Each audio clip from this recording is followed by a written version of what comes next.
Wane gi to. Sirkal ma wantiere go ni sani en ni gisenyiso jopiny ni they don't follow any procedure, they don't respect any rules. Wach mar chik mokwongo mar Kenya ni gisenyiso wa ni ok ginyal luwo. Ing'eni wan gi the most progressive constitution. Wane gi chik king'iyo katiba marwa. En katiba ma ochung maber motegno mogik in Africa. In fact, let me just say that way.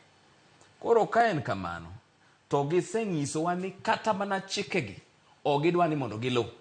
Ere kaka ang' nwabed kodgi gi ratiro kata wabed kod nyalo chung kwa ng'eni koro ni moro machielo ni ginyalo timo to machielo cha to ginyal timo. Gigi duto te nitiere chike ma matayo kako onego bed notimogi. Ok awacho ni bet ni ng'ato somo kompyuta ne rach kata tiyo gi kompyuta rach. Mano ber ni kata an nyaka asomo kompyuta moro matin be konya e tija. Nyithiwa nyaka som kompyuta kendo jo Kenya kata gin jowa nyaka bed jogo mong'eyo weche mag kompyuta. To kikawo bunde imiyo ng'ato ng'ama wiye rach ma shoot kamoro amora, bunde no biro mana nego ji.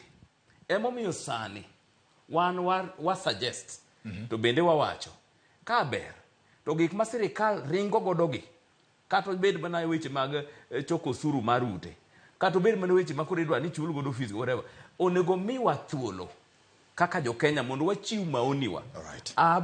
Amiye luor makende kaluwore gi sombe. Tadwa ni mondo kik wabeda ni wa apply pure academics on matters moko ma bendo onego bede ni wa reason. Okay. Inyisa ni koro sawa chako ng'adore. Nitiere wach moro kama ok dang' awe mok awacho.